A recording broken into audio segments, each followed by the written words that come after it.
ሙስጠፋና እነ ለተሙ ምንድነው የሚለያቸው? ሙስጠፋ ሽርክ የሰራን ሰው ሙሽሪክ በሉ ሲል እነ ለተሙ ይቃወሙታል። እነሱ ደግሞ እከሌን ሙብተዲዕ ያላለ አው ሙብተዲዕ ካላላችሁ ሙመይአ ናችሁ ይላሉ። ይህ ስህተት አይደል? በለተሙ ቃይዳ መሰረት ሙስጠፋ ትክክል አይደለም እንዴ ይላል። ናም ትክክል ነው። በለተሙ ቃይዳ መሰረት አው ትክክል ነው የሚሆነው። ቢማዕና ተመሳሳይ የሆነ ጉዞ ነው ያንጸባርቁ ያሉት። ሁለቱም ኢልዛም በተሰኘ በሆነ ነጥብ ውስጥ ማለት ነው የወደቁ የሆኑ አካላቶች ናቸው።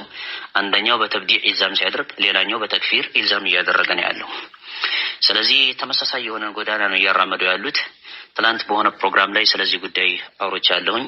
ሰዎቹን የለያቸው አጀንዳ እንጂ ባህሪ አልለያቸውም፣ ጎዳናም አልለያቸውም። አጀንዳ ነው የለያቸው። ጎዳና ብሎ ማለት ያካሄድ ሂደትና ስልት ማለት ነው። አልለያቸውም ሰዎቹን እና እንደ ጥቅል ስሜት የወለደው የሆነ ጎዳና ነው። እውነቱን ከተመለከትን ሁለቱም ጎዳና ማለት ነው። በዚያ ላይ ደግሞ በልህ የተወጠረ የሆነ ቡድን ነው። ይህ ሁለቱም ቡድን በልህ የተወጠረ የእኛን ንግግር ብቻ ተቀበሉ ተሸከሙ እንደወረደ አይነት ነገርን መሰረት ያደረገ የሆነ ጎዳና ነው። አዲላና ማስረጃ የማይዳኛቸው የሆኑ ሰዎች ናቸው።